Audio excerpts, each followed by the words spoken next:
రాష్ట్రంలో ఉన్నటువంటి బీజేపీకి సంబంధించిన వాళ్ళు మనం ఏ రాష్ట్ర ప్రభుత్వం ఎంత కష్టపడి ఒక రాష్ట్రం అప్పుల్లో ఉన్నా కానీ ఇంకా అప్పులు చేసి అయినా సరే సంపద సృష్టించైనా సరే ఇంకే రకంగా అయినా మనం ఇచ్చిన హామీలు ఇచ్చినవి ఇవ్వని ప్రజలకి అన్ని విధాల ముఖ్యంగా పేద వాళ్ళని ఆదుకోవాలి, పేద మధ్యతరగతి వాళ్ళని ఆదుకోవాలని చెప్పి రాష్ట్ర ప్రభుత్వం ఒక అంటే తమకు సాధ్యమైనా సాధ్యం కాకపోయినా ఒక బియాండ్ ఏమంటారు తన యొక్క పరిధిని దాటి కూడా కష్టపడి ప్రజలకి అందరినీ సుఖ సంతోషాలతో ఉంచాలని ప్రయత్నం చేస్తుంటే వాళ్ళు చెయ్యరు. చేసే వారి మీద బురద చల్లుతారు. మళ్ళీ డే టు డే ప్రజా సమస్యల మీద ఎక్కడా చర్చ ఉండదు. మీరు చూడండి, ఎంతసేపు హిందూ ముస్లిం తప్ప ఏమైనా ఉన్నదా బీజేపీ? వక్ఫ్ బిల్ అన్నాడు, ఏంది ముస్లింస్ దగ్గర ఉన్నాయి గుంజుకొని బ్రాహ్మణుడు మంచి చేలా పెట్టుకుంటే హిందువులకు మంచి చేసినట్ట చెప్పండి. ట్రిపుల్ తలాక్ అని తెచ్చిండు, దాంట్లో హిందువులకు ఏమైనా మంచిగా చేసినట్ట? నువ్వు హిందువులకు మంచిగా చేయాలని ఈ ఆర్య బ్రాహ్మణులకు అనిపిస్తే, ఓకే, ఈ సనాతన అధర్మ మఠాధిపతులకి పీఠాధిపతులకి ఈ బీజేపీ నడిపిస్తున్న పార్లమెంట్ ఓపెనింగ్కి ఎవరైతే వచ్చిండ్రో వాళ్ళకి అనిపిస్తే, ఓకే, హిందువుల దగ్గర జిఎస్టీ తీసుకోకండి, మా 90% ఉన్న హిందువుల దగ్గర జిఎస్టీ తీసుకోకండి, పెట్రోల్ మీద ఎక్సైజ్ సుంకం తీసుకోకండి. అర్థమైందా? లేకపోతే హిందువుల కోసం ఏమి కట్టించిండ్రో ఏం చేసిండ్రో చెప్పండి. వాడు కాంగ్రెస్ వాడు కట్టిన హిందువుల కోసం కట్టలేదా చెప్పండి. వాడు కాంగ్రెస్ కదా. అర్థమైనా మిత్రులారా? సో అంటే ఇట్లా ఏది మనని హిందూ ముస్లిం అని చెప్పి ఈ రెచ్చగొట్టి యొక్క మైనారిటీలను ఇబ్బంది పెడితే హిందువులకు వచ్చే మేలు ఏమీ లేదు. ఒక్క బ్రాహ్మణులకు ఉండే పైశాచికత్వము, సనాతన అధర్మాన్ని పాటించే ఆర్యులకు ఒక వాళ్ళ సైకోయిజం సాటిస్ఫై అవుతుంది తప్ప మామూలు మన మెజారిటీ మూలవాసులైన హిందువులకు, విదేశీ ఆర్య బ్రాహ్మణుల వాళ్ళ యొక్క ఆధిపత్యాన్ని మేము పైన ఉన్నామనే ఒక ఏమంటారు పైశాచికత్వం, ఒక విచ్చలవిడితనం తప్ప మూలవాసులైన హిందువులకు వచ్చేది నష్టమే తప్ప లాభం లేదు. ఓకే, సో ఆ క్రమంలో ఈ దోపిడీ చేసుడితో పాటు ఏదన్నా రాష్ట్ర ప్రభుత్వం మంచిగా చేస్తే అవి మేమే ఇచ్చినాం, మా మోడీ ఇచ్చిండు, లెక్క చెప్పురా అంటే శాత కాదు. ఇదే అరవింద్ గారు పసుపు బోర్డు దేరా అంటే పసుపు బోర్డు లేదు, ఆ కాన్సెప్ట్ వీకింది. ఇప్పుడు స్పైస్ బోర్డు నేను తెచ్చినా అన్నాడు. ఏదిరా స్పైస్ బోర్డు బొమ్మ ఫోటో చూపెట్టరా అంటే చూపెట్టాడు. మళ్ళీ లాస్ట్కు ఎన్నికల ముందు తమిళనాడుకి పసుపు బోర్డు ఇస్తామంటే మళ్ళీ లాస్ట్కు మనకి ఏం మనసు మారిందో పసుపు బోర్డు అని అనౌన్స్ చేసిండు. తెలంగాణకి ఇచ్చిండా? ఇప్పటివరకు ఏదైనా ఉందా? లేదు. పసుపు రైతులు మాకు మద్దతు ధర ఇవ్వమని కొట్లాడితే వాళ్ళని ఇబ్బంది పెడుతున్నాడు. అంటే నేనేం చెప్తున్నా అంటే ఈ ముండా కొడుకులు పొద్దుగా లేస్తే ఫేక్వే, వాస్తవాలు ఎక్కడ రియాలిటీ ఏది ఉండదు. ఏదన్నా రాష్ట్ర ప్రభుత్వం కష్టపడి మంచిగా చేస్తే, లేకపోతే దానంతట అది మంచిగా అయితే మా మోడీ చేసిండని చెప్పుకోవాలి, మా విశ్వగురు అని చెప్పుకోవాలి. ఎంత ఉక్రెయిన్లో వీడే యుద్ధం ఆపిండంటాడు, మరి ఆపితే మరి ప్రెసిడెంట్ ట్రంప్ ఏం చేస్తున్నట్టు? నరేంద్ర మోడీ యుద్ధం ఆపితే ఇంకెందుకైతుంది యుద్ధం? అంటే పొద్దుగా లేస్తే అబద్ధాలేనా? ఆలోచించండి. ఆ క్రమంలో గతంలో అయినా సరే ఇప్పుడైనా సరే మా మోడీ ఇచ్చిండు, మా మోడీ బొమ్మ పెట్టాలని ఈ ఆకుల శ్రీవాణి అనేది ఒకతో వరుతుంది. అది నిర్మలా సీతారామన్ అనేది వరుతుంది, ఆర్థిక శాఖ మంత్రి. ఫస్ట్ ఆఫ్ ఆల్ మన రాష్ట్రం నుంచి 100 రూపాయలు మనం ట్యాక్స్ కడితే, ఓకే, అది జిఎస్టీ కావచ్చు లేదంటే ఇంకే రకమైన ట్యాక్స్ కట్టినా, అందులోకి వెళ్ళి 100 రూపాయలకి వెళ్ళి మన రాష్ట్రానికి తిరిగి మనకి చెల్లిస్తుంది 42 రూపాయలు మాత్రమే.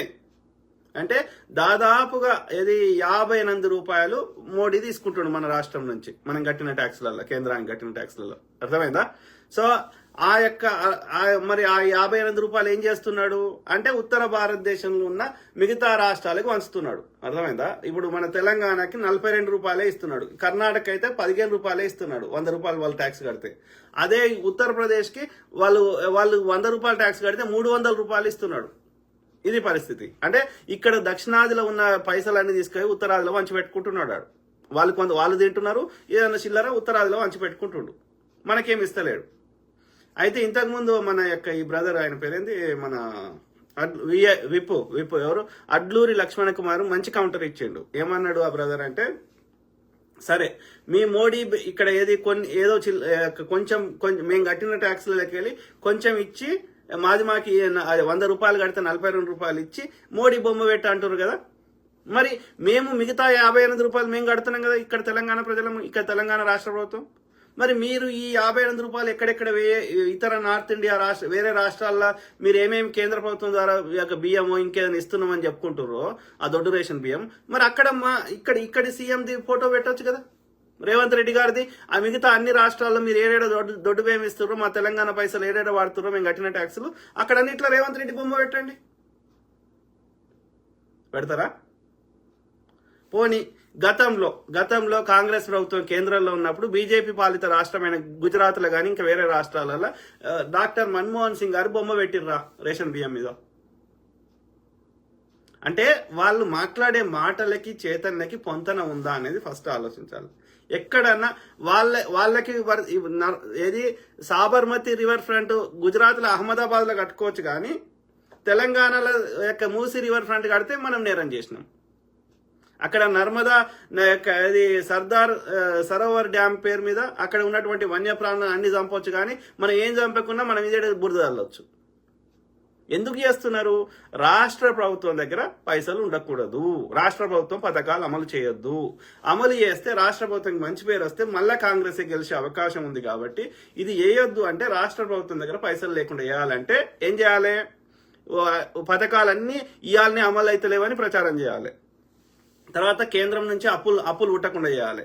తర్వాత రాష్ట్ర ప్రభుత్వం అభివృద్ధి కోసము ఇంకా దేనికోసమైనా ఈ భూములను అమ్మినా ఇంకా ఏదైనా ఈ భూముల ద్వారా ఏదైనా నాలుగు డబ్బులు వాళ్ళకి వచ్చేటట్టు చేసి వాటిని మనం ఏదైనా పథకాలకు కానీ ఇంకా దేనికైనా వాడుకుందామంటే ఇట్లా చేసిర్రు అనుకో, కాంగ్రెస్ మంచి పేరు వస్తుంది కదా, ప్రజల లోపల విశ్వాసం వస్తుంది కదా, మళ్ళీ అధికారం వస్తుంది కదా.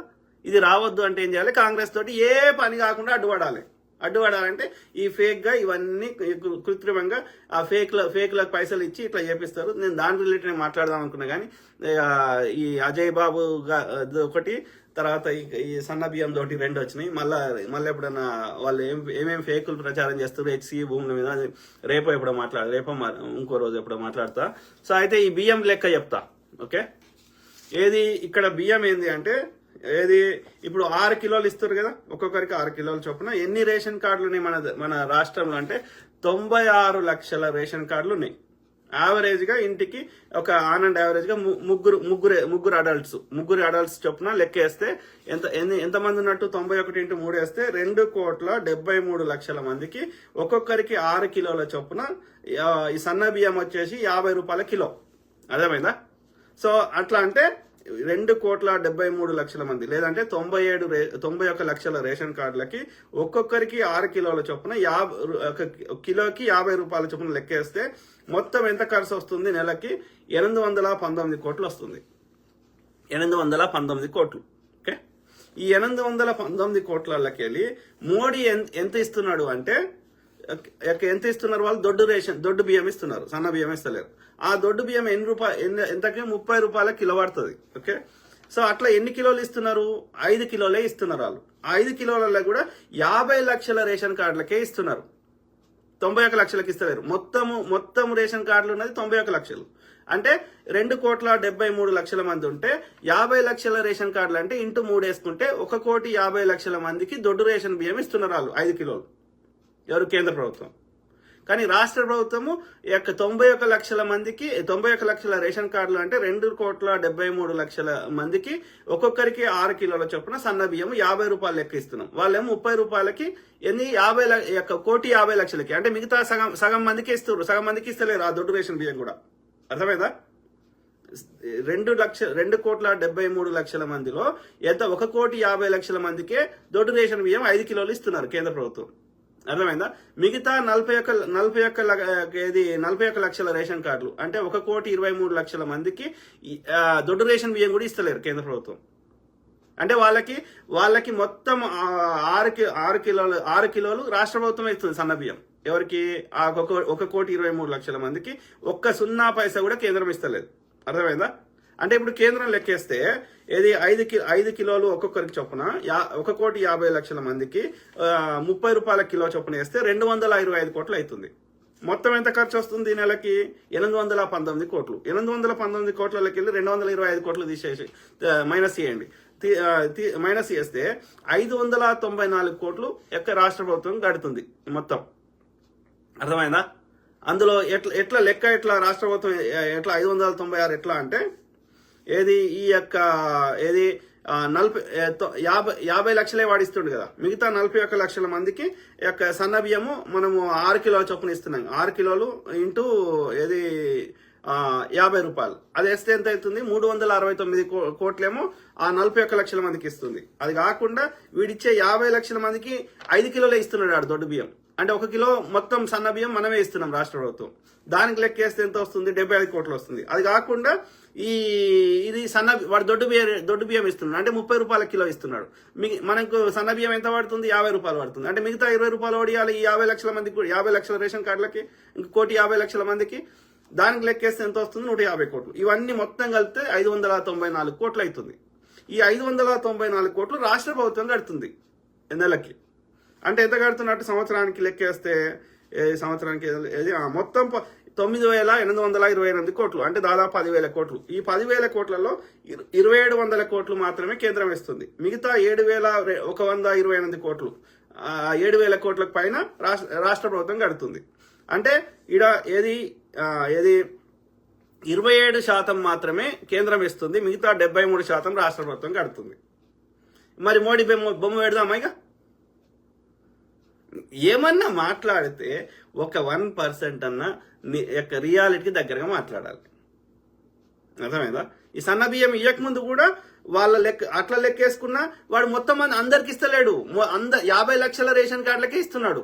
50 లక్షల, మిగతా 41 లక్షల రేషన్ కార్డులకి ఒక సున్నా బియ్యం కూడా ఇస్తలేడు, ఆ దొడ్డు బియ్యం కూడా. అర్థమైందా?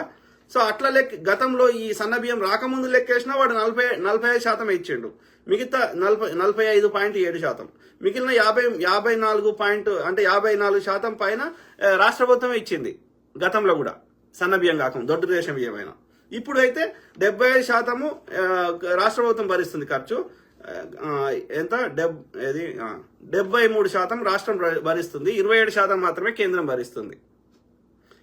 అయినా వాడే ఇస్తున్నాడు అని చెప్తా ఈ బండి సంజయ్, ఆకుల శ్రీవాణి చెప్తా అంటే మనం విందామా?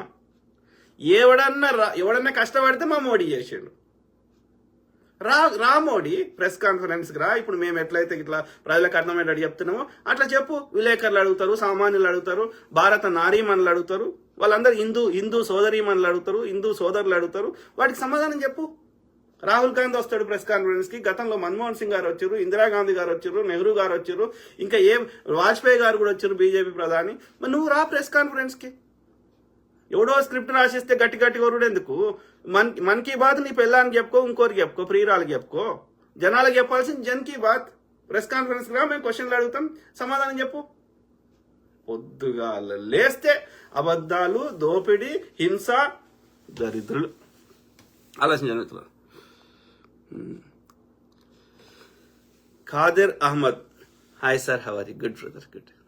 నరేష్ బండల, బత్తాయిలకు ఆ మాత్రం జ్ఞానం ఉంటే నా దేశం ఎప్పుడో బాగుపడదు. అదే బ్రదర్, జ్ఞానం లేదు. ఎందుకంటే ఇక అది చాలాసార్లు చర్చించినాం. వాళ్ళకి ఆ విసర్జక పదార్థాలు తాగేటోళ్ళ జ్ఞానం ఎట్లుంటది? అది వైరస్లు, బ్యాక్టీరియాలు ఉంటాయన్నది రాసుకో, పూసుకో, తాగు, క్యాన్సర్ తగ్గుతుంది అని ప్రచారం చేసే వారికి జ్ఞానం ఎక్కడి నుంచి ఉంటుంది? జ్ఞానం ఉన్న వాళ్ళు అట్లా చేయరు కదా. సో కాబట్టి వాళ్ళు ఉన్మాదులు, వాళ్ళు భూమికి భారంగా పుట్టారు. ఓకే, ప్రకృతి మాత వాళ్ళని తప్పకుండా శిక్షిస్తుంది.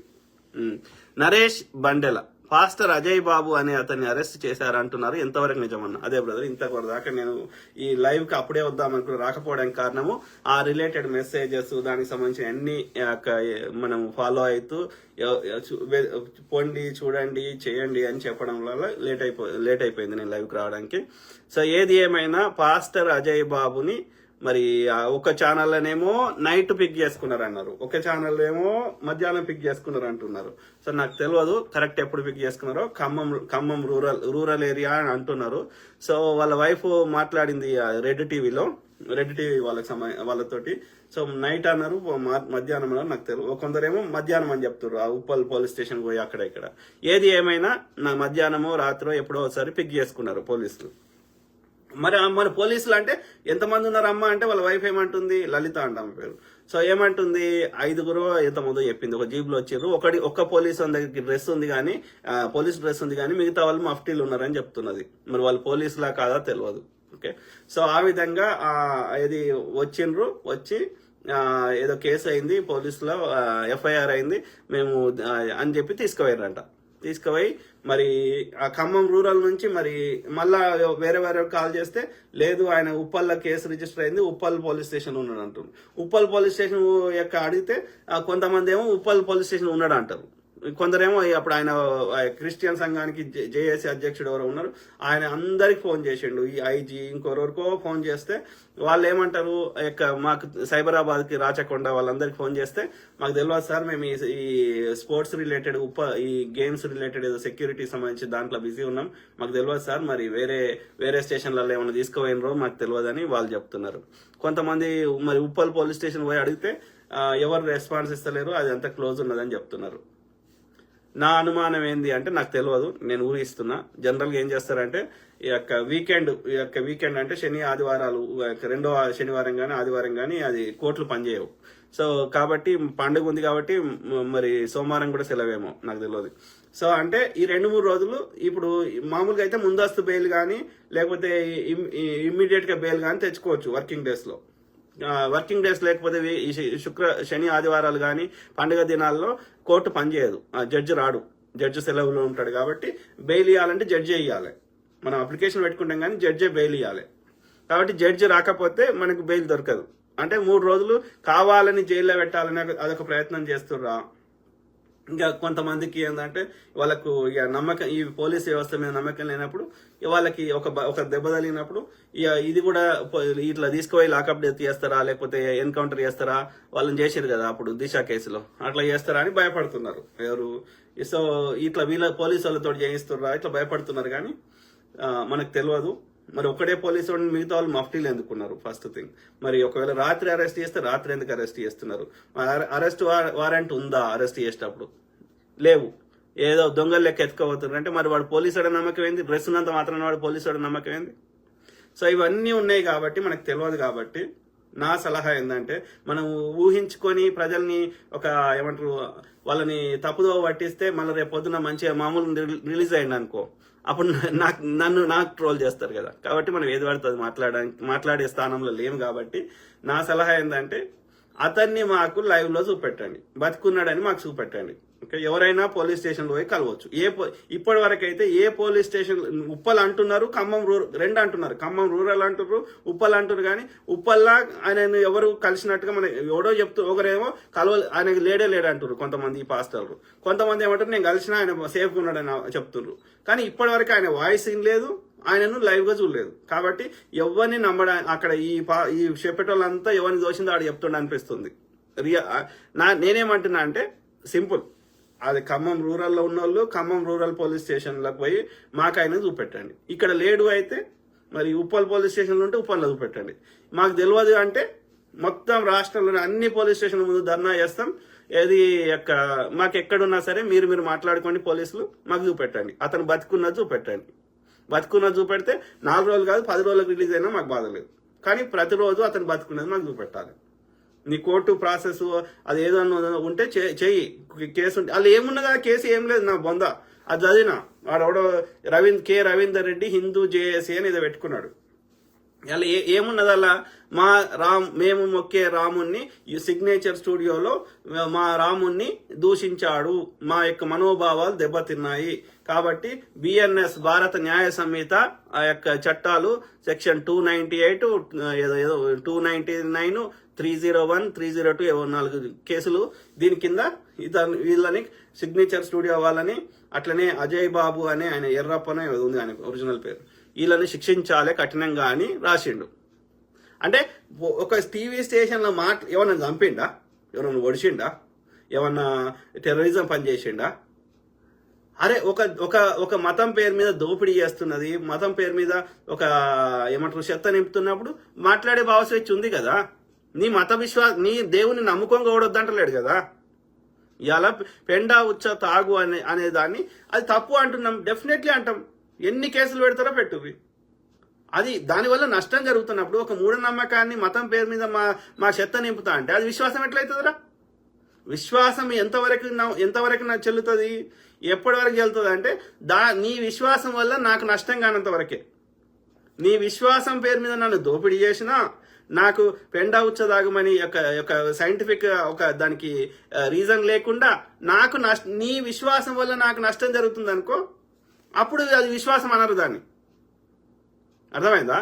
నీ విశ్వాసం పేరు మీద నన్ను దోపిడీ చేసిన, నాకు దేవుడి పేరు మీద నన్ను దోసుకున్నా, ఓకే, ఇట్లాంటి ఉచ్చదాగు పెండదాగు అన్నా, ఇంకేం చేసినా, ఒక ఇల్లాజికల్ గా ఇది చేసినా, ఒక లాజిక్ పట్టని విధంగా మాకు చెత్త నింపుతా అంటే మాకు ప్రజల్ని ఎడ్యుకేట్ చేసే హక్కు ఎవరికైనా ఉంది. ఏ మతంతో సంబంధం లేదు అది, ఓకే. అట్లా నేను ప్రతి మతంలో చెప్తున్నా. నేను ఒక సనాతన అధర్మం గురించి మాట్లాడతలే. అది క్రిస్టియానిటీ అయినా ఇస్లాంలో అయినా, అందులో కూడా ఇప్పుడు ఇస్లాంలో అనుకో మహిళలకి ఆ స్వేచ్ఛ కానీ అది అప్పుడెప్పుడో ఉన్న షరియాలా అని అప్పుడెప్పుడో 2000 3000 కింద ఉన్నది అట్లనే ఇంప్లిమెంట్ చేస్తామంటే వ్యతిరేకిస్తాం. మన దేశంలో చేస్తలేం కదా, షరియా చట్టాలు అమలు చేస్తలేం కదా. అట్లనే క్రిస్టియానిటీలో కూడా ఉన్న చెత్త మీద మాట్లాడుతాం. దొంగ పాస్టర్లు ఉంటే ఎందుకు మాట్లాడాం? అలా కూడా మేక్ సెన్స్ లేకపోతే, అసంబద్ధంగా ఏదైనా చెప్తే వాటి మీద కూడా మాట్లాడతాం, ప్రజలను ఎడ్యుకేట్ చేస్తాం. ప్రజలకు నష్టం చేయనంత వరకు నువ్వు ఏమైనా నమ్ముకో, మాకు సమస్య లేదు. ఏ మతమైనా, ఏ కులమైనా, ఏ మతమైనా, అందులో ప్రజలకు నష్టం చేసే విధంగా ఉంటే తప్పకుండా ప్రశ్నిస్తాం. అన్ని మతాలను ప్రశ్నిస్తాం, అన్ని బిలీఫ్ సిస్టమ్ని ప్రశ్నిస్తాం.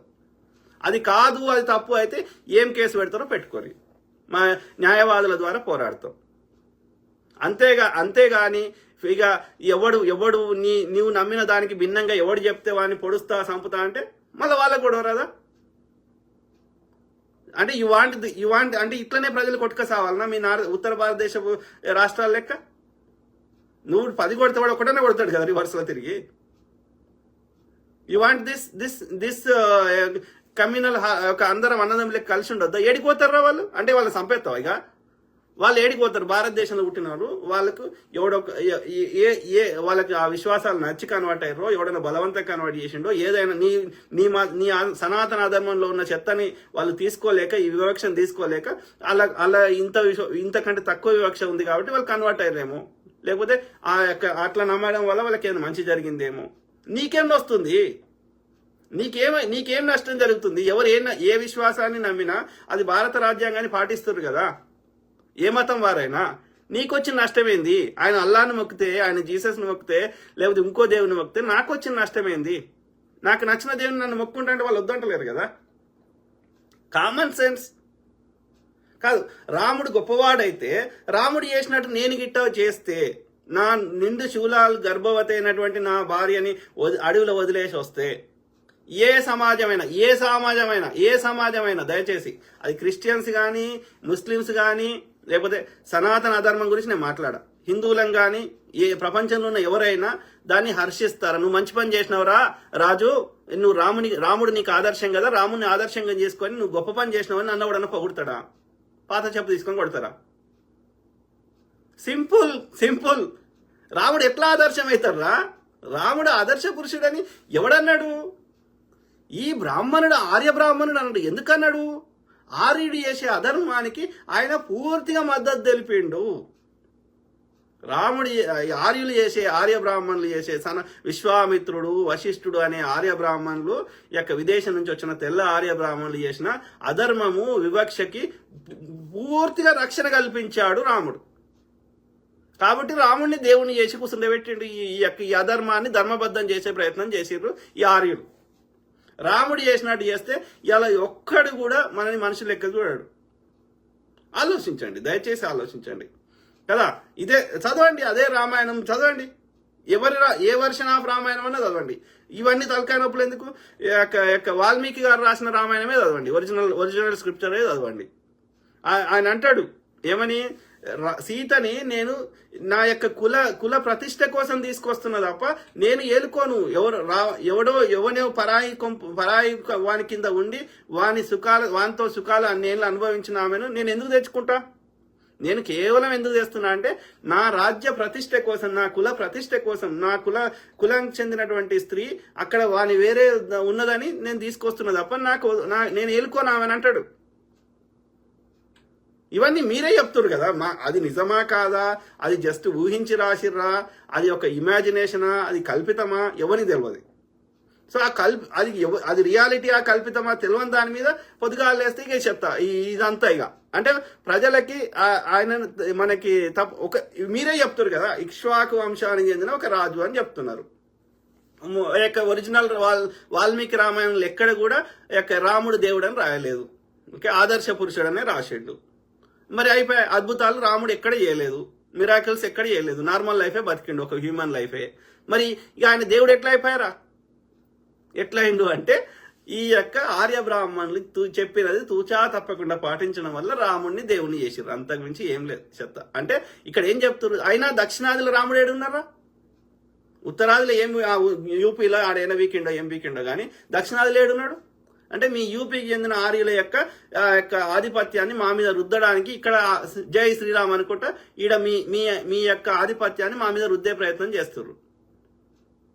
అంటే బేసికల్ గా ఇక్కడ మూలవాసులని అంతం చేసేసి మొత్తం ఆర్యులమే మొత్తం ఇవాళ చూడరాదు. దక్షిణాదిలో కూడా ప్రతి స్వీట్ షాప్ కూడా ఉంటాడు, ఉత్తర భారతదేశం కూడా ఉంటాడు కదా. ఏ టు జెడ్ అంటే ఎంత దరిద్రం ఉండా కొడుకులు ఉన్నారు. ఇది మూలవాసులు గ్రహించాలి. ఎడినా కొడుకులు చిల్లర కమ్ముడు పోయి బీసీలలో ఎదిరినా కొడుకులు వాడు చదువుకోక ఇంకా వాడు చిల్లర ఇస్తా అంటే జై శ్రీరామ్ అనుకుంటా జంబి కత్తులు పట్టుకొని రోడ్ల మీద కొత్తారా? కత్తులు పట్టే బదులు పెన్నులు పట్టుర్రి, చదువుకోర్రి. అంబేద్కర్ గారు ఆదర్శంగా తీసుకుంటే ఆయన చదువుకున్నాడు కదా. ఆయన ఎన్ని పుస్తకాలు చదివిండు, ఎన్ని డిగ్రీలు ఉన్నాయి ఆయనకి. ఆయన గన్ను పట్టుకోమనిలే, పెన్ను పట్టుకోమన్నారు కదా. నెహ్రూ గారైనా, గాంధీ గారైనా, సర్దార్ పటేల్ గారైనా, ఇంకో మహనీయుడైనా, అంబేద్కర్ గారైనా, పెరియార్ రామస్వామి గారైనా పెన్ను పట్టుకోమన్నారు, పుస్తకం పట్టుకోమన్నారు, గన్ను పట్టుకోమనిలే. ఎవడు చెప్తారా గన్ను పట్టుకోమని? మరి ఆ బీజేపీ నాయకుల పిల్లలు గన్ను పట్టుకుంటారా, పెన్ను పట్టుకుంటారా? మీకు సిగ్గుచరం లేదురా బోసుడికే వాళ్ళు? అంటే కింద ట్రోల్ చెప్తారు, బోడగాడు, బొచ్చుగాడు, ఇంకోటేదో. నేనేం చెప్తుర్రా? ఏది పడితే అది మాట్లాడతారు. ఒకటే ఆధారంతో మాట్లాడరు, ఒక డేటాతో మాట్లాడరు, ఏది పడుతుంది ఒక మేక్ సెన్స్ అన్న మాట్లాడరు, రియాలిటీకి దగ్గర మాట్లాడరు. ఎవడు ప్రజల్ని ఎడ్యుకేట్ చేసినా మీ యొక్క లోపాలు సరిదిద్దుకోమని చెప్తున్నా. మాకు మీ మీద శత్రుత్వం లేదు. ప్రజలని మన దేశాన్ని బాగు చేసుకుందామని చెప్తే నా వ్యక్తిగతంగా మరి వ్యక్తిగతంగా చెప్తే చెప్పండి రా, నాకేం బాధ లేదు. కానీ అది కూడా రియాలిటీ దగ్గర చెప్పాలి కదా. నా మీద ఏదైనా బురద వెళ్ళేటప్పుడు అది దానికి ఏదైనా ఆధారం పెట్టుకొని చెప్పాలి కదరా. అంటే ఎంత అంటే అందుకే అంటున్నా, మంచి వాళ్ళని హింసిస్తే కర్మ సిద్ధాంతం చెప్పిండు కదా అదే ఆర్యుడు. For every action there is an equal and opposite reaction. చర్యకు ప్రతిచర్య ఉంటుంది. ప్రకృతి ఊరుకోదు. కర్రు కాల్చి మీ పిర్రల మీద వాత పెడుతుంది బోసుడికి కాదు. Swaroopa Isaac, that's true. Thank you sister. Shaik Baba అన్న మీరు చాలా గ్రేట్, అన్ని నిజాలే చెప్తారు. చెప్తూనే ఉంటా బ్రదర్, చెప్తూనే ఉంటా. Thank you so Jessica Burdett, thank you so much sir for your voice. Always thank you. Jyothi Para, have they taken action on Signature Studio? Have they arrested them too? I don't think so. వాళ్ళు signature studio వాళ్ళు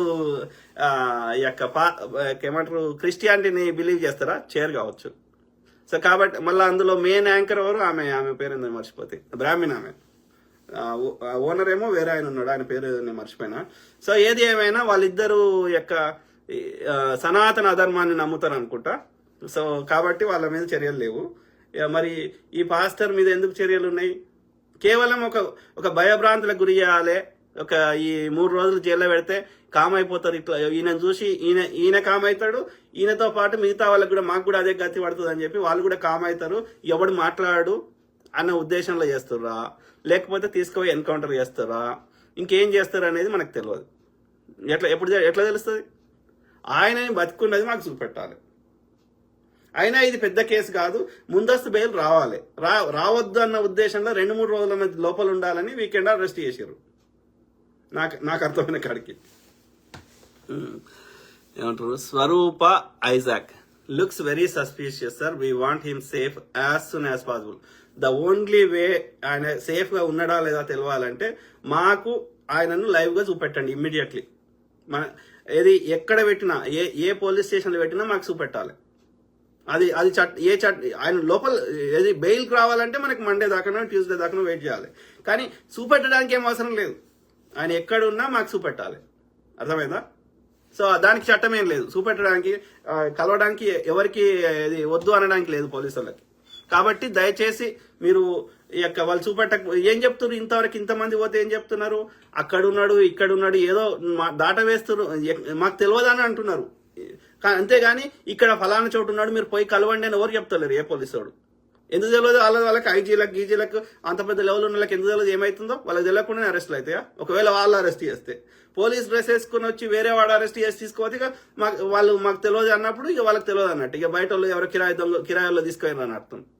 so కాబట్టి ఇది మనకు తెలియాలి, క్లారిటీకి రావాలంటే వాళ్ళ identity card ఏం చూపట్లే కదా తీసుకుపోయేటప్పుడు.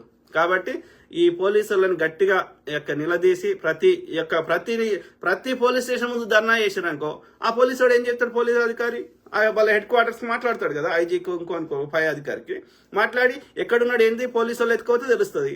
పోలీసు వాళ్ళు ఎత్తుకోక బయట వాళ్ళు ఎత్తుకోతే ఇక పోలీసు వాళ్ళని దొరకబట్టాలి ఆయన ఫోన్ ట్రాక్ చేసి. కానీ ఆ కంప్లైంట్లో ఇచ్చిన ఫోన్ నెంబర్ చేస్తే అయితే ఎంగేజ్ వస్తుంది, బిజీ అని వస్తుంది. కానీ వాళ్ళ వైఫ్ రెడ్ టీవీలో ఏం చెప్తుంది, 8 నెంబర్ ఉన్న ఫోన్ తీసుకువేయండి అని చెప్తుంది. మరి ఈ ఫోనా ఇంకో ఫోనా మనకు తెలియదు. కాబట్టి వాళ్ళ వైఫ్తో కూడా మాట్లాడండి, ఇంకేమైనా ఇన్ఫర్మేషన్ తెలుస్తుంది కావచ్చు. సో అంటే ఇప్పుడు ఎవరైతే క్రిస్టియన్ సంఘాల వారు లీడర్లు అని చెప్పుకుంటున్న వాళ్ళు, మరి జేఏసీ గీఏసీ అని చెప్పుకుంటున్న వాళ్ళు పబ్లిసిటీకి కాకుండా ఏమన్నా పనికొచ్చేది ఏమన్నా రియల్ యూస్ఫుల్ అయ్యేది ఏమన్నా అటార్నీని ఒక న్యాయవాది తోటి అదేమన్నా చట్టపరంగా ఏమేమి తీసుకోవచ్చో మన చర్యలు అది ఆలోచించండి కదా. ప్రాణం పోయినాక ఏడిస్తే ఏం రాదు కదా, శవాల మీద రాజకీయాలు చేడుస్తాడు కాదు కదా, ప్రాణం పోకముందు కాపాడుకోవాలి కదా. ఆలోచించండి. ఎవరైతే క్రిస్టియన్ పెద్దలుగా పేరు రోజు పేరు మాట్లాడుతున్నారో వాళ్ళు మరి జేఏసీ అంటేనే అర్థం కదా, జేఏసీ అంటే జాయింట్ యాక్షన్ కమిటీ అంటే కార్యాచరణ అంటే కార్యం అంటే ఏదైనా యాక్షన్ చేసుకోవాలి, ముచ్చట చెప్పడానికి కాదు. ముచ్చట చెప్పడానికి చాలా మంది ఉన్నారు. రాజు గెల్లా అన్న మీరు చాలా గ్రేట్ సార్, మీరు ఉన్నది నిర్భయంగా మాట్లాడుతున్నారు. Thank you brother, thank you. ఎవరు? మసూద్ ఖాన్. నమస్తే అన్న. నమస్తే బ్రదర్. చెప్పినట్టున్నా కదా అజయ్ది బత్తాయిలకి ఆ మాత్రం జ్ఞానం చెప్పిన. సో అది మిత్రులారా. సో ఇంకా లాస్ట్ ఒకటో రెండో ఉన్నాయి. That's true. Nikhil Reddy, long time brother, love hearing your voice. Thank you brother Nikhil Reddy brother. ఏమంటున్నావు? రాజేష్ మామిడి పెళ్లి కరెక్ట్. అన్న బత్తాయిలు ఏమనుకుంటున్నారంటే ఈ బీజేపీ వాళ్ళు ముస్లింల దగ్గర క్రిస్టియన్ల దగ్గర ఇప్పుడు క్రిస్టియన్ మీద పడ్డారు బ్రదర్. ఏది ఈ పాస్టర్లు సంపుడు ఇది ఒక అజెండా ఏది, ఎందుకంటే వీళ్ళు వెనకాల ఉండి చేయిస్తున్నంత ఆ పార్లమెంట్ ఓపెనింగ్ కి ఎవడైతే వచ్చిర్రో ఓకే ఇంత అన్ని బుర్రలు వేసుకొని మఠాధిపతులు సోకాళ్ళు పీఠాధిపతులు అంటే వాళ్ళందరూ ఇలా మన రాష్ట్రంలో ఈ రాధా మనోహర్ దాస్ గాడో లేకపోతే ఆ యొక్క చిన్నజీయర్ గాడు ఇంకోడోడో వాళ్ళ కొడుకులు అట్లా ఉత్తర భారతదేశానికి అట్లాంటి చెత్త కొడుకులు మస్తు మంది ఉన్నారు. ఓకే వీళ్ళందరూ ఈ మోడీ అనేటోడు ఒకటి బొమ్మ. ఓకే దాని వెనకాల ఉండి ఈ ఆర్యులు ఆర్ఎస్ఎస్ వాళ్ళ వెనకాల ఉండి ఈ మఠాధిపతులు పీఠాధిపతులు వీళ్ళు ఎట్లా వాళ్ళ బ్రాహ్మణుడు పైన ఉండడానికి కావాల్సిన ఏమేం చర్యలు ఉండాలి అంటే దేశ ప్రజల దగ్గర ఒక్కరి దగ్గర కూడా సంపద ఉండకూడదు. అది ఒక్క క్రిస్టియన్ ఇస్లామే కాదు, హిందువుల దగ్గర కూడా ఎవరి దగ్గర ఉండాలి సంపద? గుజరాతీ నాయకులు, గుజరాతీ వ్యాపారులు, బనియాలు, అట్లనే ఆర్ఎస్ఎస్ చెందిన ఆర్య బ్రాహ్మణులు వీళ్ళ దగ్గర తప్ప దేశంలో ఎవ్వరి దగ్గర చిల్లిగా ఉండదు. మెయిన్ సోర్స్ ఏంది? డబ్బులు అవి కాకుండా ఈ భూముల మీద పడ్డారు. మరి ఈ బ్రాహ్మణులకు ఇచ్చిన అగ్రహారాలు కూడా తిరిగి ఇచ్చేయాలి. రాజుల కాలంలో బ్రాహ్మణులకు ఇచ్చిన అగ్రహారాలు తిరిగి ఇచ్చేయాలి. ఇలా రాజుల కాలంలో భూస్వాములకు ఇచ్చిన భూములు తిరిగి ఇచ్చేయాలి. మరి చట్టం అందరికీ ఒకటే కావాలి కదా, ఒకరికి డిఫరెంట్గా ఇంకొకరికి డిఫరెంట్గా పనిచేయద్దు కదా. ఇట్స్ అబ్జల్యూట్ అబ్యూస్ ఏమంటారు వెనకట ఎట్లా చేసిండ్రో మనం ఊహించవచ్చు. దీన్ని బట్టి వెనకట మన తల్లిదండ్రులు మన పూర్వీకులు అదే మన తాతలు ముత్తాతలు ఎట్లా బతికిర్రో ఒక్కసారి ఇవన్నీ పరిశీలిస్తే అర్థమవుతుంది. ఇలా పాస్టర్లను చంపడానికి 2 కారణాలు. ఒకటి ఫస్ట్ కారణం ఏంది అంటే ఇప్పుడు ప్రవీణ్ పగడాల బ్రదర్ ఏం చేస్తున్నాడు, ఆయన రాజమండ్రి పోయి ఆ పేద పిల్లలకి ఎస్సీ ఎస్టీ బీసీలో ఎవరైతే పేద పిల్లలు ఉన్నారో వాళ్ళకి చదువు చెప్తున్నాడు, వాళ్ళకి ఆర్థికంగా సాయం చేస్తున్నాడు, వాళ్ళని పోషిస్తున్నాడు. ఈ ఎస్సీలు ఎస్టీలు కూడా చదువుకొని పైకి వచ్చిర్రు అనుకో, ఇక వాళ్ళకి మాకేం తేడా ఉంది? మేము చెప్పేదంతా పొద్దుగాలేస్తే మా చెత్త అంతా మా యొక్క సనాతన అధర్మాలు చెప్తున్నదంతా ఆర్యుడు గొప్పవాడని చెప్పబడుతుంది, ఆర్యుడు పైన ఉండాలని చెప్పబడుతుంది. వీళ్ళు కూడా చదువుకొని వీళ్ళు పైకి వస్తే ఇక వాళ్ళకి మాకేం డిఫరెన్స్ ఉంది? మా సిద్ధాంతమే తప్పు అయిపోయింది కదా. కాబట్టి అట్లా ఎవరైనా వీళ్ళని పైకి తెచ్చే వాళ్ళు ఉంటే వాళ్ళని చంపేస్తాం. అదొక కారణం.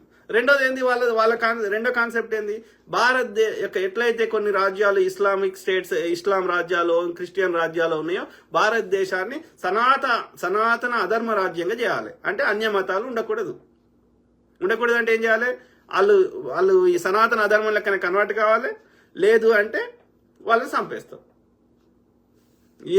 ఈ రెండే ప్రధాన కారణాలు నాకు అర్థమైన కాడికి. రాజేష్ మామిడి పెళ్లి అన్న బత్తాయిలు ఏమనుకుంటున్నారంటే, ఈ బీజేపీ వాళ్ళు ముస్లింల దగ్గర, క్రిస్టియన్ దగ్గర, అందరి దగ్గర ఉన్న ఆస్తులన్నీ గుంజుకొని వాళ్ళకి ఏదో ఇస్తారని అనుకుంటున్నారు. కానీ ఏమిస్తారు, ఏమియరు. ఫస్ట్ వచ్చినాగానే నోట్ల రద్దు చేసారు. నోట్ల రద్దు ఎందుకు చేసారు? అప్పుడున్న కాంగ్రెస్ కానీ మిగతా ప్రతిపక్షాల దగ్గర పైసలు లేకుండా చేయడానికి చేసారు. ఆ క్రమంలో ఏమైంది, చిరు వ్యాపారస్తులందరూ చచ్చిపోయారు. ఎవడు మిగిలిండు? దేశ సంపద అంతా ప్రజలది కానీ చిరు వ్యాపారస్తులంతా అదాని అంబానీ పొక్కల పోయి జరిగింది. సింపుల్. ఓకే. దేశంలో ఉన్న కాంగ్రెస్ వాడు కట్టిన ప్రభుత్వ రంగ సంస్థలు అన్ని తీసుకొని అదాని అంబానీలకి పుట్నాలకి ఇచ్చేస్తున్నాడు. అది కూడా మార్కెట్ రేట్ కాకుండా. అంటే దాని అర్థం ఏంది, అదాని పేరు పెడుతున్నాడు. అదాని కాదు, అది మోడీకే ఉన్నాయి. అందులోకి వెళ్ళి 10% అదానిది. మిగిలిన దేశ సంపద అంతా మోడీ పేరు మీద రాయించుకుంటున్నా అన్నట్టు. మోడీతో పాటు ఇక బ్రాహ్మణులు గుంజుకొని వాళ్ళకి ఏదో ఇస్తారని అనుకుంటున్నారు. అవి అంబానీలకి, అదానీలకి ఇస్తారని ఇంకా గ్రహించట్లేదు. ఈ బత్తాయిలు 10 సంవత్సరాలు దాటిపోయినాయి. Correct brother Rajesh. కరుణాకర్ మునుగాల శెట్టి మీరు చాలా గొప్పగా మాట్లాడుతున్నారు అన్న. మీలాంటి వాళ్ళు ఈ రోజుల్లో సమాజానికి కావాలి అన్న. తప్పకుండా బ్రదర్, నా శాయశక్తులు నేను ప్రయత్నం చేస్తూనే ఉంటా. పొనుగు మాటి చంద్రకాంత్ బత్తాయిల మొగుడన్నా మీరు. Thank you. నేను వాస్తవం చెప్తున్నాను. నేను ఎవరి మీద నాకు శత్రుత్వం లేదు. ఏ కులమైనా, ఏ మతమైనా, ఏ బిలీఫ్ సిస్టమ్ అయినా వాళ్ళు నష్టం చేయనంత వరకు వాళ్ళు ఏ దేవుని మొక్కున్నా నాకు వచ్చే సమస్య లేదు. ఇప్పుడు ఒక్కటే ఆలోచించండి, ఏ పక్షి, ఏ జంతువు ఏ దేవుని మొక్కుతుంది నాకు చెప్పండి. చెట్టు ఏ దేవుని మొక్కుతుంది చెప్పండి. మరి బతుకుతలేవా ప్రశాంతంగా? మన పూర్వీకులు కూడా రాతియుగం మనుషులైనా సరే ఇప్పటికీ అమెజాన్ అడవులకు పోదాం, లేకపోతే శ్రీలంక అడవులకు పోదాం, వాళ్ళు ఏ దేవుని మొక్కుతారో నాకు చెప్పండి. ఏ దేవుని మొక్కరు. సో అంటే దాని అర్థం ఏంది, దేవుని మొక్కకుండా మనం బతుకుతాము, ప్రకృతి నియమాలను పాటిస్తాము, అది బతికేస్తాం అన్ని జీవుల లెక్క మనం. మరి ఎందుకు మొక్కాలి ఇవన్నీ, ఎందుకు పాటించాలి ఇవన్నీ అంటే, అప్పుడు బతికే కంటే ఇంకా ఒక డిసిప్లిన్ గా, ఇంకా ఒక క్రమశిక్షణతో బతకడానికి, ఇంకా ఉన్నతంగా బతకడానికి ఒక్కొక్కరు చెప్పారు ఒక సిద్ధాంతం. అది నచ్చినోడు పాటించండి, నచ్చకపోతే పాటించకండి. దానివల్ల నాకు వచ్చే సమస్య ఏమీ లేదు. ఏ దేవుని మొక్కినా మొక్కకపోయినా అందరికి ఒకటే సూర్యుడు ఉన్నప్పుడు అందరూ ప్రకృతి ధర్మాలు పాటించాల్సిందే. ఎండ్ ఆఫ్ ద డే ఏ మతంలో అబద్ధం ఆడమని చెప్పరు, ఏ మతంలో అమ్మని కొట్టమని చెప్పరు, ఏ మతంలో ఇట్లా నెగిటివ్ చెప్పరు. ఒక్క సనాతన ధర్మంలో తప్ప, ఈ ఆర్యులకు చెందిన సనాతన ధర్మంలో తప్ప. హిందూయిజం వేరు. దయచేసి హిందూయిజానికి, ఈ ఆర్యుల సనాతన ధర్మానికి మనము ఇది హిందుత్వం అనేది, ఆర్యుల సనాతన ధర్మాన్ని హిందుత్వం అంటారు. కానే కాదు. ఓకే, అది దయచేసి అది మనము హిందువులకు అర్థమయ్యేటట్టు చెప్పాలి. అర్థమైందా? జ్యోతి పారా టోటల్ అన్కాన్స్టిట్యూషనల్ యాక్టివిటీస్ హ్యాపెనింగ్. అదే అప్పుడు బ్రిటిష్ వాని కాలంలో ఏమేమైనాయో ఆ బ్రిటిష్ వానికి ఊడిగం చేసిన బూట్లు నాకినటువంటి ఈ నయా బ్రిటిష్ యొక్క ఆర్య బ్రాహ్మణులు అదే చేస్తున్నారు. వాడు బ్రిటిష్ వాడు పైన ఉండడానికి, దేశ సంపద కొల్లగొట్టడానికి వాడు ఏమేం చేసిండో వాడి వారసులు అయినటువంటి వీళ్ళు మళ్ళీ అవే కంటిన్యూ చేస్తారు. అదే పాలసీస్. దేశ ప్రజల సంపద దోసుకోవాలి, అన్నదమ్ముల మధ్య కొట్లాట పెట్టాలి. ఇట్లా మిగతా 99% మంది ప్రజలను వాళ్ళ అడుక్కునేటట్టు చేయాలి. అది వాళ్ళ కుట్ర. సింపుల్.